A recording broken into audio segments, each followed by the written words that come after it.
Okay, so we are doing social policies. Okay, so social policies is a sociological what topic, and this topic is very easy again. Okay, so on social policies now, what you need to look at is the link between social policies and sociology, and you also need to know what a social policy is and what social problems are. So a social policy is these are measures put in place by the government in order to eradicate for social problems. So a social policy like command agriculture, this is an example of a social policy. A social policy like BEAM, basic education assistance module, is a social policy put in place in order to eradicate for social problems. And social problems, these are poverty. Okay, poverty, we have social problems which are poverty, suicide, we have drug abuse, prostitution. There are many, guys. So let's define now what a social problem is. So you can also define a social problem is these are problems that occurs in the society or in the environment which seeks the attention of the government. Okay, so after that, after looking at this, knowing these social policies, knowing social problems, you now need to know the link between sociology and and social policies. Okay, so I'm just going to give two things here. Okay, so sociology can influence policy making. Okay, so with the emergence of sociologists like feminists now, they can influence, they can cry for equality in the society, which can be put as a policy. Now we also have a policy which have been made by various governments that there is 50-50 equality between men and women. This was due to the emergence of sociology, and it was an impact which was an impact of feminist and sociology. Okay, so we also need to know that social policies can have a direct input, or social policies may influence the sociologist to study. Okay, so let's take for an example now. The government have put in place a gay rights here in Zimbabwe. Now the sociologists now, they can study that policy and say no, this is right, and then this helps the government to deduce this law. Okay, so we have talked about two things: sociologists having an impact on making social policies, and now sociologists studying those social policies in order to deduce them, or in order to make them more impact, in order to give more impact to these policies in the society. Okay, so we also have to look at the theories of social policies. So we have functionalists. So functionalists are like Emile Durkheim. So they believe that the role of social policy is to maintain social problems at normal level, not necessarily to remove them, because he sees some of the social problems are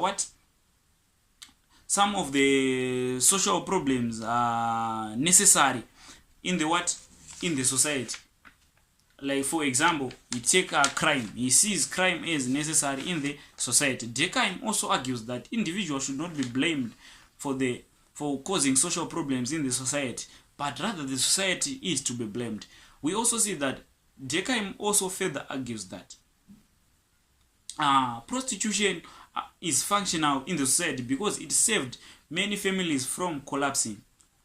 Okay, we also see that we also have a guy who is a functionalist, that is Talcott Parsons. So Parsons argued that social problems may result from inadequate socialization. Thus, he also says the same with Durkheim, that individuals should not be blamed for causing social problems. Rather, the society is to be blamed.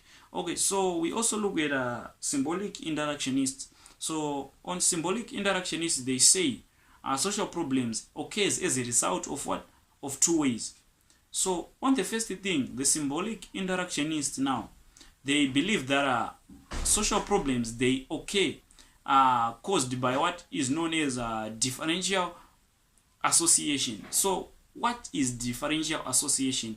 According to symbolic interactionists, they believe that two things causes social problems in the society. That's differential association and labeling. When we talk about differential association, we mean that an individual is more likely to commit crime if he associates more with people who define crime positively.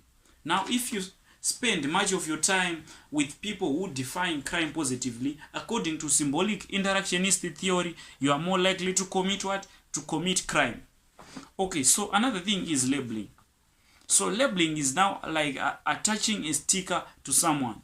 Let's say if you look at me, you say that I'm a baboon, you have labeled me. So that labeling now can lead to crime in the society. Let's look at how exactly labeling can lead to what? To the emergency of causing social problems in the society. So if we label, according to symbolic interaction, if we label individuals as deviants, this is more likely that these people will take the character and act accordingly with the what? With the label. Once a person has been labeled as a thief or a robber or something that is bad, he or she may be stuck with that label for life. Let's say I've been labeled as a thief. I might choose to live as a thief my entire life because I have been labeled as one. Okay, so the last theory we need to look at, and the last thing we need to look at on social policies, this is the Marxist theory. So the Marxist theory now believe that social problems are caused by what? By capitalists, which pay workers low wages.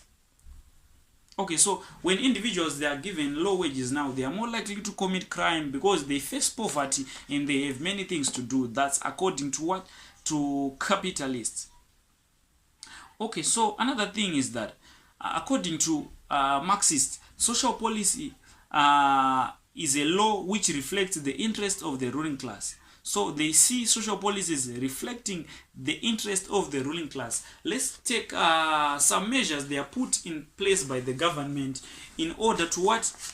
In order to favor the people in what? In power. Okay, let's not talk much on this. Okay, so we also need to look at capitalism.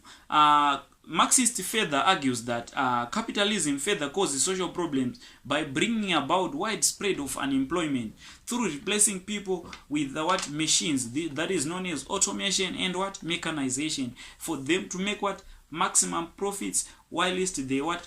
They have low labor cost. Okay, so we look at feminists.